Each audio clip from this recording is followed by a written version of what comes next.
العالمين والعاقبة للمتقين والصلاة والسلام على سيد الأنبياء والمرسلين نبينا محمد وعلى آله وصحبه أجمعين أما بعد فأعوذ بالله من الشيطان الرجيم بسم الله الرحمن الرحيم رب اشرح لي صدري ويسر لي أمري واحلل عقدة من لساني يفقهوا قولي۔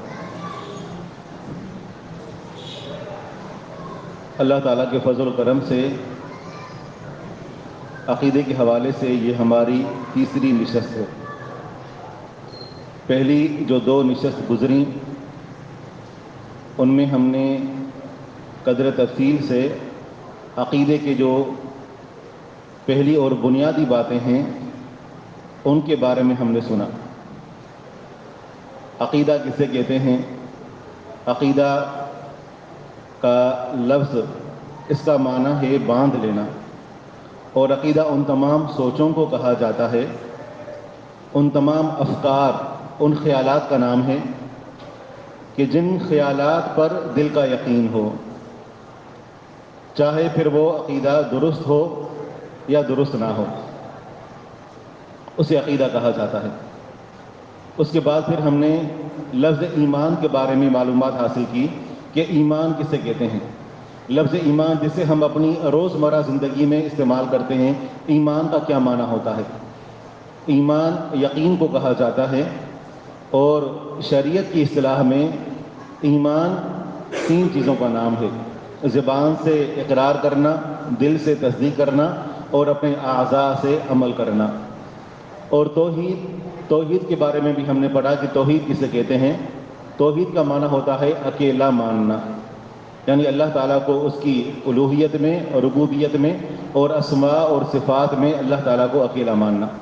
پھر ہم نے ایمان کے جو 6 ارکان ہیں ان میں سے پہلا رکن اللہ تعالیٰ پر ایمان لانا۔ اللہ تعالیٰ پر ایمان 3 طرح سے ہوتا ہے۔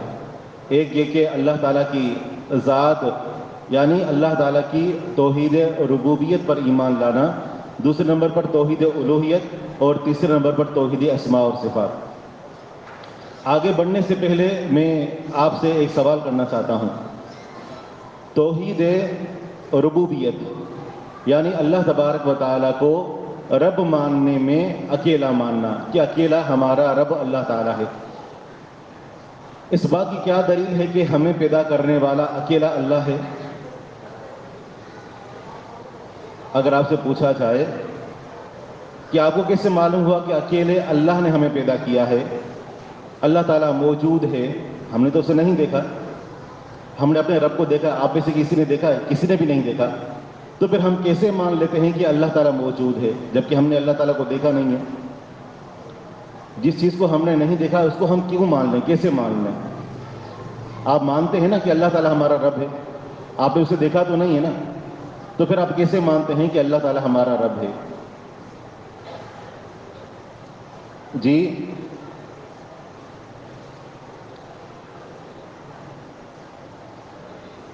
غیب پر ایمان ممکن ہے کہ یہ درست نہ ہو؟ پھر آپ کا دل کا یقین ہے، آپ کا عقیدہ ہے کہ اللہ تعالیٰ موجود ہے، لیکن اس کی کیا دلیل ہے؟ پچھلی کلاس میں ہم نے کافی ساری دلیلیں ذکر کی تھیں کہ اللہ تعالیٰ موجود ہے۔ کسی کو یاد ہے کہ اللہ تعالیٰ موجود ہے؟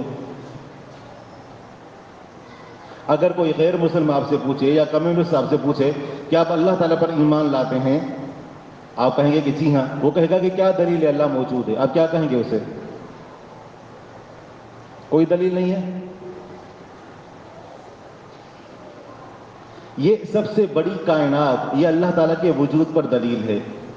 پوری کائنات، اس کے اندر ہر کام انتہائی باریک بینی کے ساتھ ہو رہا ہے، اور یہ اللہ تعالیٰ کے وجود پر دلالت کرتا ہے۔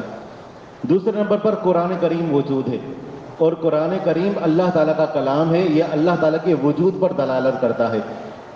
نبی صلی اللہ علیہ وسلم نے اس قرآن کے ذریعے سے لوگوں کو چیلنج کیا تھا کہ اگر تم کہتے ہو کہ قرآن کریم کسی انسان کا گھڑا ہوا قرآن ہے، تو اللہ تعالیٰ نے نبی صلی اللہ علیہ وسلم کے ذریعے سے چیلنج کیا کہ پھر ایک جیسی کتاب بنا کر لے آؤ۔